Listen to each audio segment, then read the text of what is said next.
કિશન તિવારી સમાચારોની શરૂઆત કરી આપણે સૌથી પહેલા મહત્વપૂર્ણ સમાચારથી વાત કરીએ આપણે રાજકોટની તો હાલ સમગ્ર ગુજરાત રાજ્યમાં અત્યારે ગરમીનો પારો સતત ઉચકાઈ રહ્યો છે અને જેના પરિણામે ડિહાઇડ્રેશન અને હીટ સ્ટ્રોકના કેસોમાં ચિંતાજનક વધારો જોવા મળી રહ્યો છે। ખાસ કરીને આપણે વાત કરીએ રાજકોટમાં માર્ચ મહિનાના પ્રારંભથી જ તાપમાનનો પારો 41 ડિગ્રીને પાર થયો છે। આકરી ગરમી અને ગરમ લૂના કારણે શહેરીજનો અકળાઈ રહ્યા છે। ત્યારે આ પરિસ્થિતિને પહોંચી વળવા માટે રાજકોટ સિવિલ હોસ્પિટલ તંત્ર સંપૂર્ણપણે સજ્જ થઈ ગયું છે અને લૂ લાગવાથી કે હીટ સ્ટ્રોકના કારણે બીમાર પડતા લોકોને ત્વરિત અને શ્રેષ્ઠ સારવાર મળે તે માટે હોસ્પિટલ દ્વારા ખાસ 20 બેડનો વોર્ડ ઊભો કરાયો છે અને જેમાં 5 અનુભવી તબીબો તેમજ નર્સિંગ સ્ટાફ ખડે પગે રહેશે। રાજકોટ સિવિલ હોસ્પિટલ માત્ર શહેર પૂરતી મર્યાદિત નથી પરંતુ સૌરાષ્ટ્રભરમાંથી દર્દીઓ અહીં સારવાર અર્થે આવતા હોય છે અને આ બાબતને ધ્યાને લઈને હોસ્પિટલના ઇમરજન્સી વિભાગની ઉપર વોર્ડ નંબર 10ના બિલ્ડિંગમાં હીટ સ્ટ્રોકના દર્દીઓ માટે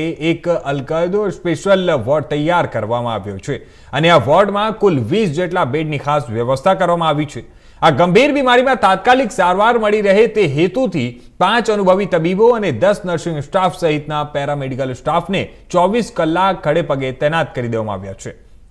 ત્યારે જણાવી દઈએ કે આ વોર્ડમાં ઓઆરએસના પેકેટ, જરૂરી જીવન રક્ષક દવાઓ અને ઠંડકની સુવિધાઓ પણ ઉપલબ્ધ કરવાઈ છે। અહીંયા છે ને ઇમરજન્સી વોર્ડનો ઉપર છે મેડિકલ વોર્ડ 10 માં એક નવો વોર્ડ સ્પેશિયલ રાખવામાં આવેલ છે એને 20 બેડની અલગથી તૈયારી કરવામાં આવેલ છે અને એમાં છે 10 નર્સિંગ સ્ટાફ અલગથી રાખવામાં આવેલ છે અને 5 ડોક્ટરો સ્પેશિયલ તૈનાત કરવામાં આવેલ છે। ઈ ટાઈપનો કોઈ પણ દર્દી આવે એને કોઈ તકલીફ ન પડે એને માટે સ્પેશિયલ વોર્ડ ઊભા કરવામાં આવેલ છે। સર, સ્ટાફની દવાની શું વ્યવસ્થા છે?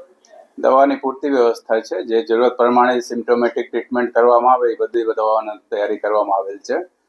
અને એને સિવાય બી આપણા હોસ્પિટલમાં તૈયારી હોય જ છે। આપણે 24 કલાક જે અલગ વોર્ડો છે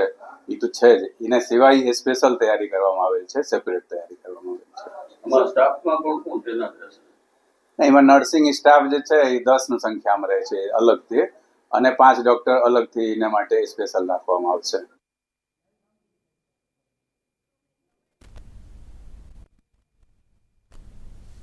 તો જણાવી દઈએ અત્યારે હાલ સમગ્ર ગુજરાતભરમાં ક્યાંક ને ક્યાંક ગરમીનો પારો અત્યારે ઉચકાતો જોવા મળી રહ્યો છે અને એના વચ્ચે જ રાજકોટની આપણે વાત કરીએ તો રાજકોટમાં પણ ગરમીનો પારો સતત વધી રહ્યો છે। રાજકોટમાં હાલની આપણે વાત કરીએ તો 41 ડિગ્રીને પાર જતો રહ્યું છે અને ત્યારે આ આકરી ગરમીમાં લોકોને કોઈ પણ પ્રકારની તકલીફ ન પડે તેના માટે ખાસ વ્યવસ્થાઓ ઊભી કરાઈ છે।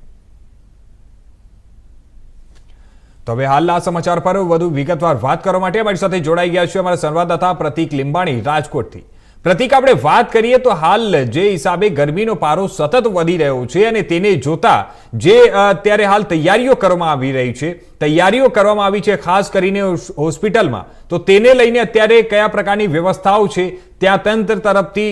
લોકોને શું ચેતવણી અને શું સૂચનાઓ આપવામાં આવી રહ્યા છે? જે રીતે વાત કરીએ તો માર્ચ મહિનામાં જે ઉનાળાની શરૂઆત થઈ હતી ત્યારે ગુજરાતમાં જે પારો છે ગરમીનો તે દિવસે ને દિવસે ઉચકી રહ્યો છે ત્યારે સતત રાજકોટમાં પણ યેલો એલર્ટ જાહેર કરવામાં આવ્યું છે। મહત્વની બાબત છે કે ઉનાળાની શરૂઆત થતા જો આટલું તાપમાન જે કેવો વધવા માંડ્યું છે ત્યારે ક્યાંક ને ક્યાંક જનજીવન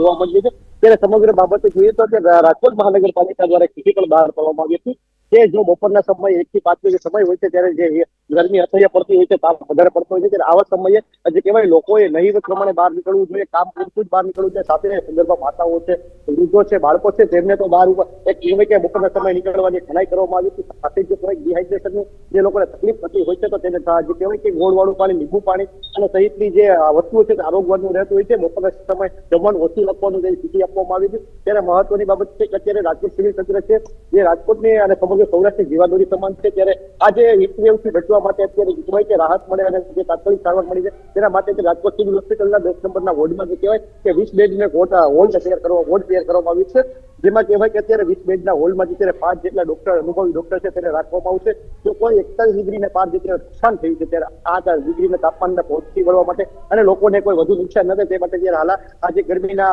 રક્ષણ માટે અત્યારે લોકો માટે વોર્ડ ઉભો કરવામાં આવ્યો છે। પ્રતિક, આપણે વાત કરીએ તો આજે આકરી ગરમી અત્યારે પડી રહી છે અને આ ગરમીના વચ્ચે હાલ રાજકોટમાં બપોરના સમયે કેવા પ્રકારની પરિસ્થિતિઓ જોવા મળે છે? કારણ કે રાજકોટ જ્યારે આ જે શહેર છે તે સમગ્ર શહેરમાં ટ્રાફિકના કારણે ધમધમતું રહે છે અને ત્યારે આ પ્રકારની જ્યારે ગરમી અત્યારે વધી રહી છે તો આ ગરમીના વચ્ચે ત્યાં કયા પ્રકારની સ્થિતિ જોવા મળી રહી છે? કિશોર, જે રીતે વાત કરીએ તો અત્યારે જે ઉનાળાની શરૂઆતમાં જે આ ગરમીનો પારો દિવસે દિવસે ઘટી રહ્યો હતો ત્યારે હું તમને દ્રશ્ય દેખાડવા માંગુ છું કે અત્યારે રાજકોટનો એક વખતનો સમય હાલ થયો છે. હાલ અત્યારે જે કહેવાય ટ્રાફિક છે તો ધીરે ધીરે ઓછો થતો જઈ રહ્યો છે. સાથે જો સિગ્નલની વાત કરીએ તો અત્યારે સિગ્નલ પણ ક્યાંક ને ક્યાંક અત્યારે જે કહેવાય કે બંધ કરવામાં આવે છે. રાજકોટ પોલીસ દ્વારા જે લોકોને કોઈ તડકાની ઋતુમાં કોઈને ડિહાઇડ્રેશન કે કોઈને લૂ ના લાગે તેમ અત્યારે બપોરના કહેવાય 2 થી અને 1 થી જે 5 સુધીનો સિગ્નલનો સમય છે તે બંધ કરવામાં આવ્યો છે. આ લોકોની આ છે સલામતીના ભાગરૂપે રાજકોટ મહાનગરપાલિકા દ્વારા અને રાજકોટ મેડિકલ સ્ટોર મેડિકલ દ્વારા અને જે કહેવાય કે રાજકોટ શહેર ટ્રાફિક પોલીસ અને શહેર પોલીસ દ્વારા આ મહત્વનો નિર્ણય લેવામાં આવ્યો છે. હાલત તમે જોઈ રહ્યા છો કે લોકો અત્યારે ધીમે ધીમે જે કહેવાય કે પોતાના ઘરે જઈ રહ્યા છે, પોતાના ધંધા વ્યવસાય જઈ રહ્યા છે, કારણ કે એક વાગ્યાનો સમય છે જે અતિશય તાપ પડી અત્યારે શરૂ થઈ ગયો છે. જે સવારથી તાપતો તાપ હતો પણ અત્યારે જે 1 વાગ્યાનો સમય છે ત્યારે ગરમી જે તાપ વધવાનું જે સારું સર્જાય છે ત્યારે જે ગરમીથી રક્ષણ માટે જે લોકોને કહેવાય કે અત્યારે જે રાજકોટ મહાનગરપાલિકા અત્યારે હાલ ઘરમાં રહેવા જ આપવામાં આવ્યું છે. પ્રતિક, આપણે વાત કરીએ તો જે હિસાબે અત્યારે હાલ ગરમી છે અને ગરમીમાં તમે જણાવી રહ્યા છો કે હોસ્પિટલ તંત્ર તરફથી અત્યારે તમામ પ્રકારની તૈયારીઓ કરી લેવામાં આવી છે, પરંતુ આપણે વાત કરીએ જે નાના વિદ્યાર્થીઓ છે, જે સ્કૂલે જતા વિદ્યાર્થીઓ છે તે લોકોનું શું અને તે લોકો માટે અત્યારે કયા પ્રકારની તૈયારીઓ કરવામાં આવી છે? એ લોકો માટે શું ખાસ સૂચનાઓ આપવામાં આવી છે કે શું તંત્ર તરફથી? અને સ્કૂલમાં જે હિસાબે સુરતની આપણે વાત કરીએ તો ગઈકાલે જ ત્યાં સુરતમાં ડીઈઓ તરફથી ત્યાં જાહેરનામું બહાર પાડવામાં આવ્યું હતું અને તેમના તરફથી એવું કહેવામાં આવ્યું છે કે જે સ્કૂલોમાં વિદ્યાર્થીઓનો જે આપણે ડ્રેસ કોડ કહીએ કે ડ્રેસ કોડમાં જો બ્લેઝર હોય તો એ લોકોમાં ક્યાંક ને ક્યાંક થોડીક છૂટછાટ આપવી જોઈએ. તો શું રાજકોટમાં પણ એ પ્રકારની કંઈક કોઈ નિર્દેશ છે કે કઈ સૂચનાઓ આપવામાં આવી છે? જે રીતે વાત કરીએ તો જયારે ગરમીનો પારો સતત રાજકોટમાં વધી રહ્યો છે ત્યારે ક્યાંક ને ક્યાંક હાલત સુધીમાં કોઈ કહેવાય કે તંત્ર દ્વારા એજ્યુકેશન જે કહેવાય જિલ્લા શિક્ષણ અધિકારી દ્વારા આવું સૂચન આપવામાં આવે પણ ક્યાંક ને ક્યાંક જે સ્થિતિ વધી રહી છે જે આસમાની પારો છે તે બીજી કરી રહ્યો છે ત્યારે આવી સ્થિતિ જોતા ક્યાંક ને ક્યાંક એવું લાગે છે કે અગેની કિંમતમાં રાજકોટ જિલ્લા શિક્ષણ છે તે પણ ક્યાંક ને ક્યાંક આવું જે જાહેરનામું છે તે પ્રસ્તુત કરી શકાય છે. કારણ કે જે વિદ્યાર્થીઓને સવારની સ્કૂલ હોય એટલે કોઈને પ્રોબ્લેમ નથી થતો, પણ ક્યાંક ને ક્યાંક જે બપોરની સ્કૂલના જે વિદ્યાર્થીઓ હોય છે તેને જે કહેવાય બપોરના 12 વાગ્યાના સમય જે સ્કૂલે જવાનો સમય હોય છે ત્યારે ક્યાંક ને ક્યાંક જ્યાં તડકામાં જે સાયકલિંગ જવું પડતું હતું, જે તાપ લાગવાની લૂ લાગવાની જે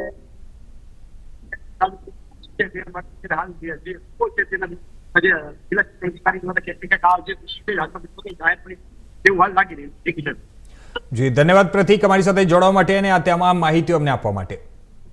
ચલો તો હવે સમાચારોમાં તરફ આપણે આગળ વાત કરીએ સુરતની. તો ગુજરાત